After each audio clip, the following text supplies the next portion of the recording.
I can share my screen. Got it. Okay.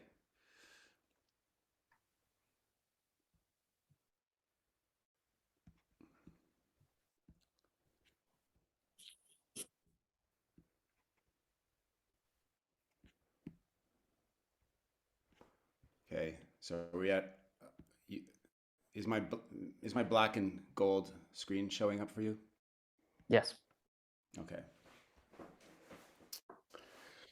So anyway, yes, thank you so much, Simon, for inviting me to talk a bit about the ideas, some of the ideas that were in a paper that I wrote last year, and to open up a conversation about what it might mean for researching, especially in the outdoors.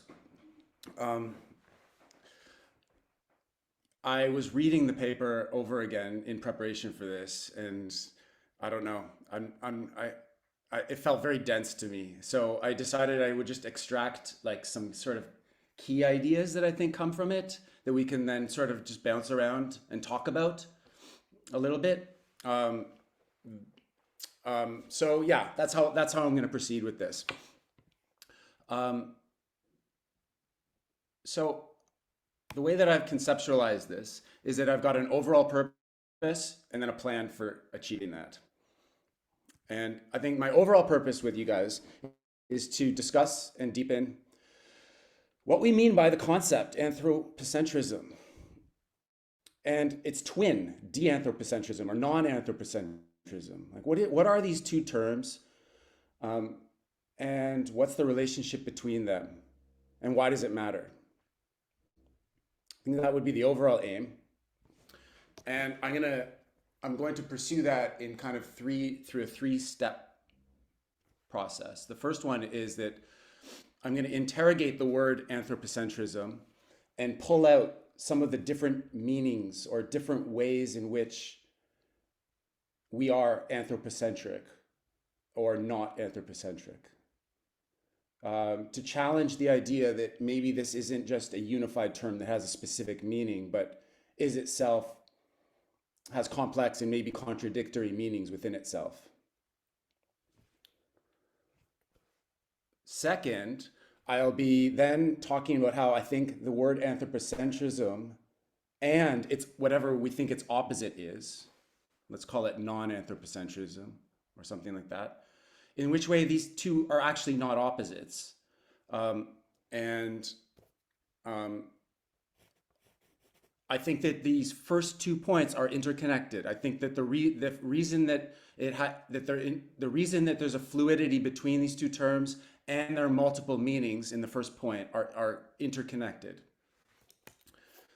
And then my third point is to open up a discussion about its relevance for research. So that's kind of my map for moving forward on this. Simon, do you think I'm speaking at a rate which is like at a speed which is okay at this point? Perfect. All right. Thanks for asking. Yeah. Okay. So, and just to make it clear, oftentimes I'll be talking about anthropocentrism. Sometimes I'll be talking about de-anthropocentrism. Sometimes I'll be talking about non-anthropocentrism. I don't necessarily like the.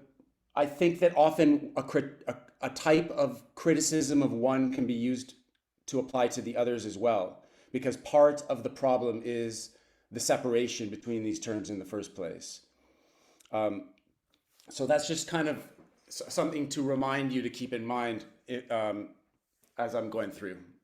So first of all, so let's just talk about some different types of anthropocentrism. One type of anthropocentrism is you could call it ethical anthropocentrism, and that would be something like the idea that humans are the center of value in the world, and that in its strongest terms it would be something like humans are the only thing of value and other beings and processes only have value insofar as they contribute to our existence or sustenance or well-being or flourishing or whatever it is. There's softer versions of ethical anthropocentrism, which might be something like there's certain reasons why humans are the center of value, and they should be, but we can expand the circle. The center isn't just humans on the inside and everything else on the outside, but maybe dolphins, maybe great apes, these kinds of things.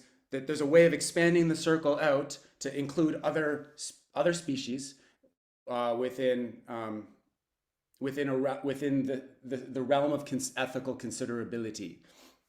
So, and the reason why this is still anthropocentric, obviously, is because humans are still the center, and the way in which we are valuing the other species for ethical consideration is itself dependent on to what extent we think that they approach humanness, right? So we'll have criteria like, oh, well, elephants are conscious, or they're sentient, or they communicate with each other, or whatever it is. But we're in each of these cases, the yardstick is humans, and whether or not they're considerable is relative, is a function of how closely related we see them to being how we are.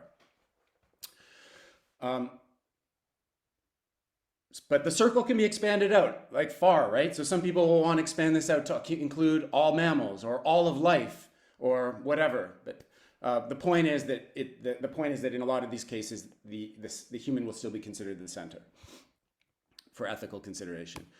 A second type of anthropocentrism you could call causal anthropocentrism. And this is kind of the idea that, if we are trying to explain phenomena, explain interactions, explain what's going on in the world, there is something special about humans as agents that is different from other beings. And I would say that probably implicitly in the split between social science research and, say, a topic like ecology, or treating the outdoors as the background for the social relationships between humans, and a research approach that's focused on trying to unpack what's happening in those relations by foregrounding the social relationships, is placing primacy on a type of agency that comes out of social interaction against the type of agency or lack of agency that may be occurring amongst the rest of the beings in that web of processes that you're engaged with in the outdoors. So just like ethical anthropocentrism, I think causal anthropocentrism can also be, it's also a circle that can be pulled out. So we can do stuff like say, oh, well, there's certain other species that do have sociality, do have language, that do learn from humans, and that in turn humans learn from. Like, there's a tight kind of transactional collaboration between animals and their pets, for example, that kind of a thing, which may be different from, say, a tree outside. So there would be discussions about to what extent whatever unique thing about humans we think makes us unique causes can also be extended out or blurred out. That's another distinction you could make. A third one you could call semantic anthropocentrism. And I think that this is something to do with, I think this is also relevant for social research, because a lot of the time we're interested in meaning making and how meaning making happens. And in some forms of social research, there's the assumption that meaning is encoded and circulated through language, for example, and that in some way that humans and human systems are the birthing of meaning in the universe. Like, without humans, the universe is doing lots of complex stuff. Maybe it's beautiful, maybe it's amazing, but meaning itself comes with language. It comes with something about the way in which we articulate and bring forth relationships through our symbol, through the logic of our symbol system, and how all of that works. So there's a couple ways in which this also can be kind of stretched apart. One is, first of all, I think the idea that, well, actually, maybe it's not true that other species do not make meaning. So there's a field called biosemiotics, for example, which is exploring how or other organisms constitute things as significant or not significant in specific ways, and how they change kind of the template of how they signify their world through how they engage with their world. And that there's some people that will make arguments as strong as, well, actually in some way, meaning making goes as far as life goes. Like the fact that you can trick an E. coli bacteria with artificial sweetener indicates that there's something semiotic all the way down where it comes from life. It's an indication that, because like the artificial sweetener doesn't inherently provide any nutrient for it, but it's sufficiently similar to a sugar molecule that it's treated as a category, it's treated as a kind by the E. coli, so it swims towards it, right? So that there's a distinction making where there's things that are included within a valence or a value and things that are not included, and a line is being cut. So even the bacteria will cut that line. Whereas if you're in the inside, it means food. Could be wrong about it, but it means food. If you're on the outside, it means not food. Again, you could be wrong about it, and that boundaries may be negotiable and through, engaging with the world, and that's what living things do. So that's one way in which you stretch out how the idea that we are semantically unique could be complexified. Another way is to actually think about, well, is it even the case that our own meaning system is kind of this bubble of language? In what ways is our bringing forth meaning as humans itself already inflected or affected by other beings and processes around us that we maybe just aren't acknowledging? One question about that could be something like, well, how is it that language even grows in the first place? If it is like sort of this self-contained, bubble where of signifiers and signifieds bouncing off each other in this self-referential system of some sort, how does it grow? Like, what are poets doing? When a poet attends to the world and bring forth something new into language through how they pay attention to the world, what's going on there? So you could look at it like even our languaging has the capacity to be ruptured by something that isn't just language. Even though language imposes itself continuously on the ways in which we interpret the world, it's still not a one-way street. It can also be infected and grown through these processes which are not themselves language as well. So those are two examples of ways in which our semantic self-centeredness could also be split apart. I'm not suggesting that these are the only three ways in which we're anthropocentric. There's millions of them. You could go on to, there's ontological anthropocentrisms. There's a whole bunch of other ones. I'm just outlining these three to give you an example of how there's at least three very different ways in which we could be anthropocentric. I'll leave the strategic anthropomorphism for now. All right,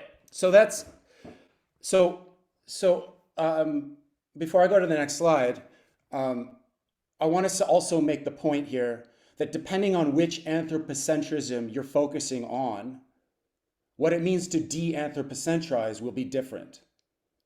So if somebody's just saying that they want to do something more than human, post-human, that they want to get outside of the human frame and all its constraints, but then you look, well, in what way are they doing this? It will often be a limited way. And the way in which they will be trying to de-anthropocentrize often has implicit values in it, right? It's like, I'm anthropocentrizing about causality because for some reason I think that causality is an important thing to de-anthropocentrize, obviously. So lurking within my attempt to de-anthropocentrize causality is itself the anthropocentrization of my value that causality is itself important. So there's something slippery inherent in the very move to try to de-anthropocentrize. So this is why you can make the claim de-anthropocentrizing in one domain might actually anthropocentrize in another.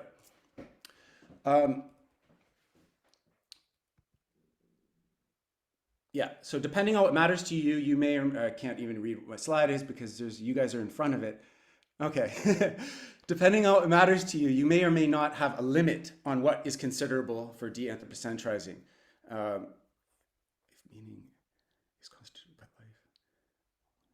I'm just reading it and I'm not even sure what I mean by this. I think I'll just continue riffing instead of reading my slides, if that's okay with all of you. Um, boy, sorry. All right. So let's just take a couple more claims. I'm entering into my second point here about the fluidity of the terms. Um, so I'll give you an example. So some people might say that, you could say something like science is in the process of, in some way, de-anthropocentrizing humans. Because, the Copernican revolution, first of all, that was a decentering, obviously, right? Like we're not the center of the universe anymore. Now it's the sun, and then it became the Milky Way, and then, and then when we start to explore chemistry and physics, and we start realizing that all of these processes of that we thought were like uniquely human and whatnot are actually just being caused by, I don't know, hormones or molecules or whatever it is. So science as a whole is in one sense engaged in a type of de-anthropocentrizing. But in another sense, it's not, because at each point along the way, what is getting replaced with models. And the models themselves are created in a way that's comprehensible to humans, that uses metaphors that are inherent in humans' ways of thinking. So we take it for granted, but chemistry, for example, is full of metaphors. To bond is something that, like, to react. These kinds of, like, just ideas like that are actually kind of, they're metaphors that have been like taken from the sphere of our everyday experience and then kind of simplified and abstracted so that they can apply to a different domain, right? But that doesn't mean that that doesn't mean that they don't still carry the residue of the humanness as part of them. Like a law of nature. Like, in what sense is nature made of, like, laws? Like a law, what does that imply, right? There's like, so you can do this thing where you can realize that actually maybe a lot of what happens when we try to de-anthropocentrize is that we just replace something that is rich and multifaceted with a reduced conception, which itself is still anthropocentric in a way, but it's just hidden. And I think a good example of this is the tendency for people to treat other organisms like machines. There's this idea, don't anthropomorphize other species. Don't impose human characteristics onto other species. The first fallacy. And then if we take that seriously, and we want to because we're told that it's important, anytime people are like, oh, birds sing because they're joyful. It's like, no. They're singing because they've genetically have a program to sing, which is to, mark their territory from other birds or something like that. So it's like we have this metaphor that actually organisms are machines. They're programs. They're programmed by their genes. They're programmed by evolution. But the idea of a program came from computers, came from human invention. So it's still, the anthropomorphism didn't leave. It just became diluted, abstracted, and hidden. And in a way, I think that that's something that needs to be exposed. I don't think this just happens in science. I think this also happens in the types of metaphors that people use, in broadly in the whole, like, new materialism and post-humanism projects as well. We can get into that. I'm actually flipping my order of what I'm talking about here. I just gave you the second point. I'll give you an example of the first point. You could also make the point, if you wanted to, that even if it's true that humans are exceptional in all of the ways that, say, somebody that's anthropocentric would claim, you could still make the point, yes, but like nature evolved the human. Like it's not like humans are this way, nature's that way, because the very capacity for humans to be whatever we are and are doing it is itself something that was created by nature, by evolution, by all of these processes. Um, so and it was created out of whatever we evolved from. So if we are anthropocentric, well, maybe it's also because apes are ape-centric. To be centric is itself something that evolved, right? It's not, and so the attempt to evolve, to escape out of centrism, to try to like reconnect with nature is itself maybe an error. It's like seems to be privileging a view that like a decentralized flux of becoming is more nature than a tendency towards coalescing centralization. But obviously that's not the case. Obviously nature's doing both, and it's a dynamic between them. It's centralizing stuff all over the place. It's creating organisms, ecologies, stable patterns, etc. So anyway, there's something for you to think about on that one. I think my concern about how this debate's handled in new materialism and post-humanism is often I think that it's occurring at an overly general level. Like the argument is, what kind of ontology should we have, or something like that. Centrism is a bad blanket statement, or the flux of co-becoming entanglements is the way we should be seeing things, carte blanche. And to me, I think that the problem here is that I think that as soon as you start to think that the key to a better way of de-anthropocentrizing is to come up with a framework that is non-anthropocentric, you can't not be anthropocentric, right? Because a framework is itself a generic claim that a human's making. So I think that the way out of this is not to try to come up with an ontology or a set of concepts which has some sort of general power to and out of which you can just treat as a theoretical framework out of which you can just easily pluck solutions on how to attend to particular relationships. I think that that's the error. And so from my point of view, what's needed instead is actually more careful attention to actual specific relationships. And I believe that if you pay attention to the actual relationships, the relationship itself will calibrate on its own your use of the language, right? So you may think something like agency is a term we should use to apply to animals. Or if you're Jane Bennett in Vibrant Matter, you'll say agency can be used to apply to everything, including chairs, because everything influences everything in this correlated multi-causal dance of whateverness. And from my point of view, it's like, well, yeah, you can do that. But whether or not a concept works well in that way or not depends on what the concept actually does. And so a concept that smears itself in certain ways over the phenomena to create some sort of general statement, one of its risks is that it prevents you from attending to the differences that are actually occurring. The question isn't whether or not chairs are agents like humans. The question is, in what way are different things capable of causally interacting, semantically interacting, ethically interacting with us? It's not about finding a generality, it's about finding the differences. The way in which we open ourselves up to each other as humans, face to face, is different than through Zoom. It's different from how the ways in which I can open up to the magpie that's outside of my window right now. That again is different from what is capable between me and the chair. So the point is, this is also kind of an empirical question, but it's a transactional empirical question. It's transactional because you can only know through actually engaging in a back and forth dynamic with things and seeing how you change and your understanding of this thing changes, or how it doesn't change. It requires an openness, right? But maybe there's not even any full, like any ending point to this. Maybe you can continually grow, and yet at the same time, there's limitations based on what any individual being and you are capable of being in your interaction.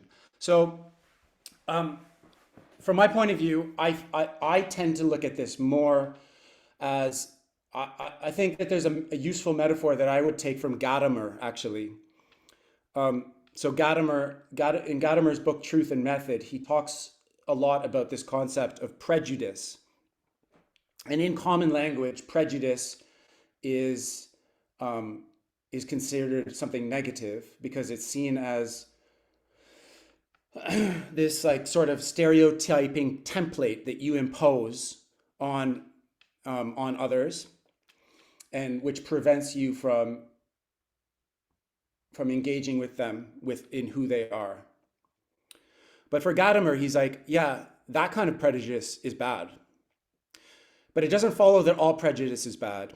And in fact, prejudice is necessary. Prejudice just means I am coming into this interaction with a history, with a way of seeing things based on my past, my culture, my language, my experiences.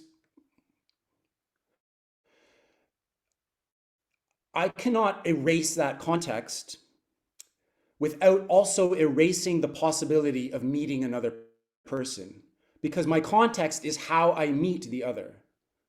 It's the hand that I use to reach out. Whether or not that hand is capable of changing how it behaves based on interacting with you is the question, not whether or not I have the hand in the first place. So a prejudice is good if it's something that allows you to meet the other in some halfway place and then change itself based on, let's say, the dance that then ends up occurring, right? So this is why he talks about how the best prejudices aren't stable. They co-evolve, because I interact with something that also has got its own prejudices, and then we dialogue forth into something new, and in so doing, we don't erase our prejudices, we revise them. So then in the next experience, my prejudice is slightly shifted. And that's the best that we can hope for, according to Gadamer. And I think that this is like totally consonant with symbolic interactionists and John Dewey and and a lot of social theory as well. So from my point of view on this point, being anthropocentric is something we cannot help doing. It is one of our prejudices. We are born into humanness. And if you think that that is a straitjacket that prevents you from any possibility of interaction, and the solution is some sort of a model, a framework which gets you out of it, that's hopeless, as I hope I've already suggested.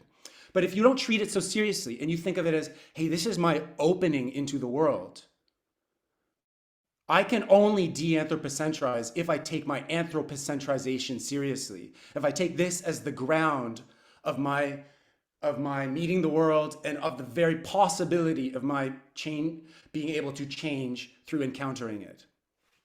Yeah, so that kind of an idea is kind of what I think is the solution that's needed instead.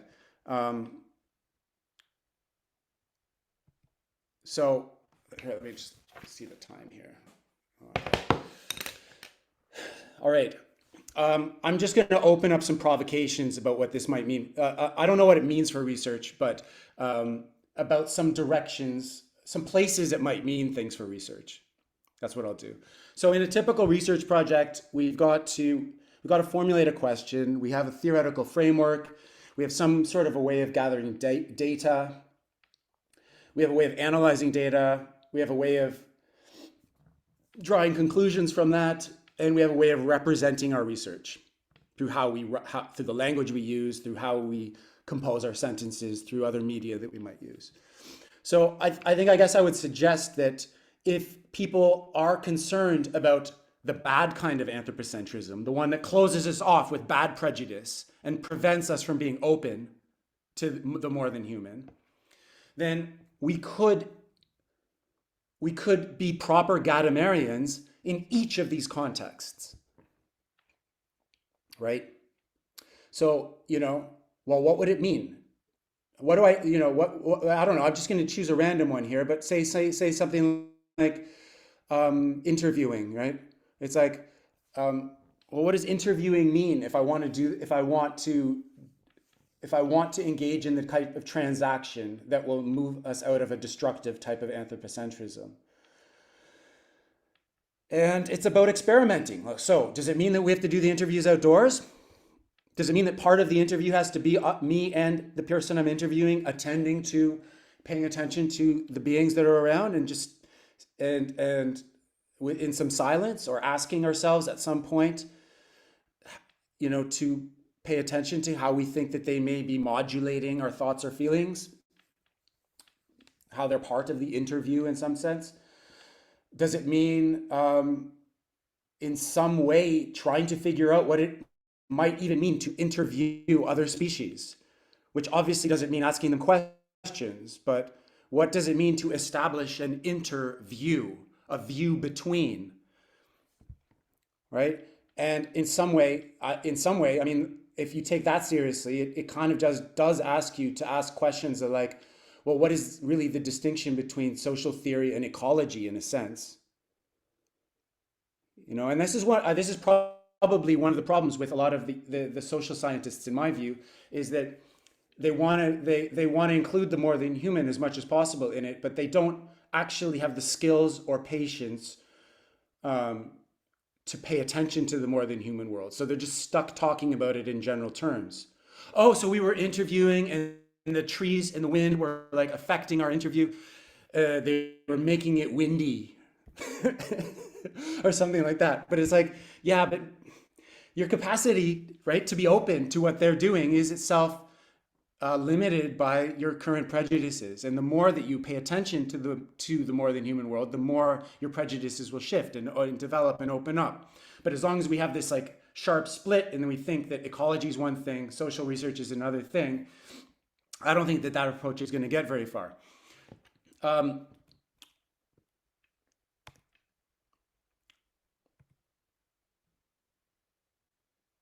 Yeah, so I think that that's kind of this point over here at this bottom here. The key question, I think, if I take sort of a transactional view seriously, is that it's about developing practices rather than frameworks. Like what matters is, what's the practice grounded in your anthropocentrism that leads you to have more nuanced interactions, understandings, and relations with the various beings that matter. And the only way you can engage in the practice is by practicing it. It's like, it has to be getting out there, doing it. And so I can't provide any like magic solutions on how, other than to just simply state that it will require that if a lit review, or learning how to be a PhD student and navigating the maze of theoretical frameworks and research methodologies takes time and effort and practice, well then, more than humanizing the research process is also going to require the same sort of effort. And it isn't something that's just solved through an ontology or something like that. It requires attending to the actual others and the possibilities that are being afforded through that interaction. Okay, so I'm going to be quiet now. I think I've talked enough.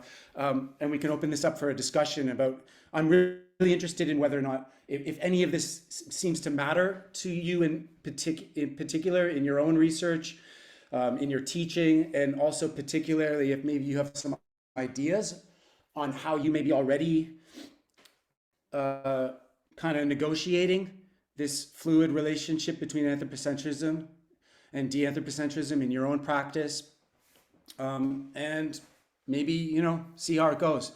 Simon may also have some questions that he wants me to talk about, which I haven't talked about. So I'm going to stop sharing this now, but thank you for listening.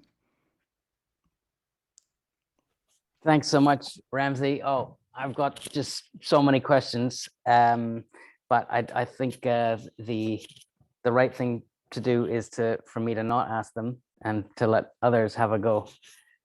Would anybody like to jump in with a comment or a question to begin with? Ivor? Yeah, thank you very much. Ramsey. Very interesting thoughts. Of course, very big questions and quite lofty stuff, and much to put into a half an hour talk. But and it's also very inspiring to see how engaged you are in the topic.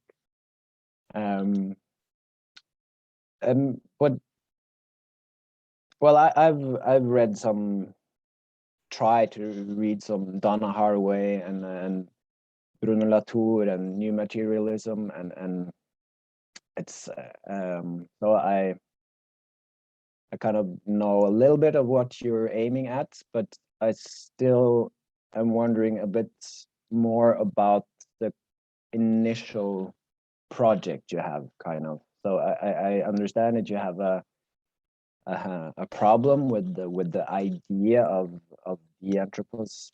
Well, the word is difficult. The anthropocentralizing, if it's even possible. So you're trying to criticize the idea, or do you want to land on some common ground that we can take departure in, or kind of what is the question and project? So I kind of like, I consider myself as like one of these as a person who is, I come at this as somebody that's repelled by human centeredness. And my instinct is that we pay way too much attention to humans at the expense of other species and other beings, and that is not just destructive to other species, but ultimately destructive to humanity as well. In line with David Abram's famous sentence that we become human in contact and conviviality with that which is not human. However, in my foray into new materialism and posthumanism and all that stuff, I didn't feel like it was touching, it wasn't speaking a language yet that to me made sense from my own experiences of how I've felt my self-centeredness transcended by encounters with other species or beings. It seemed like it was trying to do something on a philosophical level that was a bit fast and loose. It was like, and it feels often like another type of kind of human echo chamber. It's an echo chamber about concepts that are against human centeredness, but it's still like a human centered conversation about those concepts. And so as I was paying attention to that, I thought, well, the solution isn't a philosophy. The solution is a practice. So that's where I'm coming. That's where I'm coming from in this. I still am committed to de-anthropocentrizing, but I'm just concerned about how it's talked about, and the polarity that's created between human and non-human as a result of the way it's talked about. Yeah. But do you then think that Gadamer and hermeneutics is the best way to tackle it? Because that's, I think there is a question if you can use Gadamer to understand anything that's totally alien, you know, if you can call it that, because part of his, as you say, with the prejudice, a problem with Gadamer, the way I see it, is that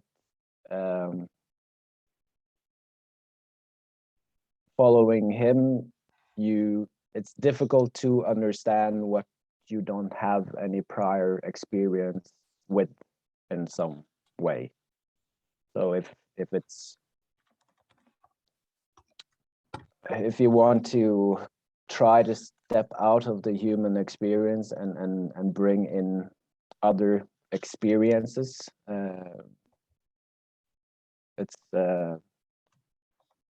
to me, it's hard to do with the thoughts of Gadamer and hermeneutics, and also bringing hermeneutics in a dialogue with the semiotics and new materials and so on. Okay, so I think the way in which I use Gadamer is I'm not rigorously using him. I'm using him as an example of somebody who, as actually kind of as an example of a general type of person. So this is the type of thing I'm resisting is the idea that I'm resisting two approaches. One is the approach that humans are permanently stuck with in like a bubble, like some sort of Umwelt, some sort of, template that we impose on the world, and that the world is powerless to modify. Whether or not that's like, Kant's categories, or whether or not that's like, language, or whatever it is. There's a list of different attempts to try to say what this inevitable templating that we do is. So on the one hand, that to me traps us in the echo chamber, right? On the other hand, if the solution is some way of seeing that somehow gets us permanently out of that, I just see that as a paradox. Like, it's, how could that, like, by necessity, how could that even be? How could we as humans think something that isn't a human thing to think to get us out of that? Like, it seems like an impossibility from the outset. So to me, I see Gadamer as one of a type of ways of attending to this, which is like, well, yes, we do template things, but maybe it's not just templating. Maybe we are also, the templating is also opening us up to difference. And it's not perfect. We never encounter the difference completely, but we can get better at attending it. We can get better at modifying our templates. We can become more poetic as people, in the sense I was referring to earlier, right? And so I do think that, I could have just used Dewey as my example instead, or somebody else. I think that the point is that it's the practice of back and forthing and paying attention to the relationship itself and how it's evolving, and how that is in turn modifying how you are understanding the world is the key bit. So I'm sure there's problems with Gadamer, and there's problems with any of these people. I don't really want to defend a particular philosopher, more just like an orientation. I wonder if we should, thanks, Rams. We've got 9 minutes left. Let's see if we can sneak in question or comments from Imre and Kirsti, and we'll see where that leaves us. Thanks. Thank you. I think it's very interesting what you're talking about, and I was particularly intrigued by the provocative questions you raised with regards to how we actually design and conduct research. And I was wondering if you've been reading anything about post-qualitative research. I haven't read a lot about it myself, but I've come across it, and I recognize some of the criticisms you raised, and possible provocative ways of taking that forward. So I was just wondering if you've read about this and what your thoughts are. Thank you, Imre. I haven't read tons about it, but I have a couple opinions from stuff that I have read. So some versions of post-qualitative are kind of like anti-experiential, anti-phenomenological, in that, qualitative, like, right? So if it's, and sometimes, so something like emotions or experiences, they're kind of replaced with affects, depersonal affects that are circulating through systems of human and non-human assemblages, that kind of stuff, right? If it's that strong form of post-qualitative, I have a lot of the same criticisms of that I do of strong forms of de-anthropocentrizing, because I think it's throwing the baby out with the bathwater. From my personal point of view, I don't see experience. I don't see kind of a distrust of personal experience as the way of getting out of this, because I feel like we still ground ourselves in experience, whether or not we say we do or not, in some way. And even if we didn't, it would be we would probably enter into a very dangerous world, I would suspect, because our experiences are telling us a lot about what we care about and other kinds of things like that. So, but if post-qualitative is taken to mean there's limitations with this frame, and it isn't a question of rejecting it, but of how do we recognize the kind of some of the self-centered constraints that come with a lot of qualitative research, and stretch it out in various ways. Then I would be all for this project. In the same way, I think that would be similar to like post-critical, right? Post-critical research, which it's not saying the critical theory moment of it was wrong. It's saying like that's not the end point, that we need to like we need to be like improvisational about that. We need to like go to the next moment. Anyways, I'm sorry, I'm rambling here, and we don't have that much time, so I'll go for the next question. If I've answered this sufficiently for you, Imre. Yeah, sure. Like I said, I haven't read much about it. I just came across an interesting abstract that was integrating both like post-humanist and indigenous philosophy, and opened up to doing research with actually the landscape as well, the water, the land, which I think it took place in South Africa. But yeah, I'm not that well read on it, so I was just interested in your opinion. So thank you.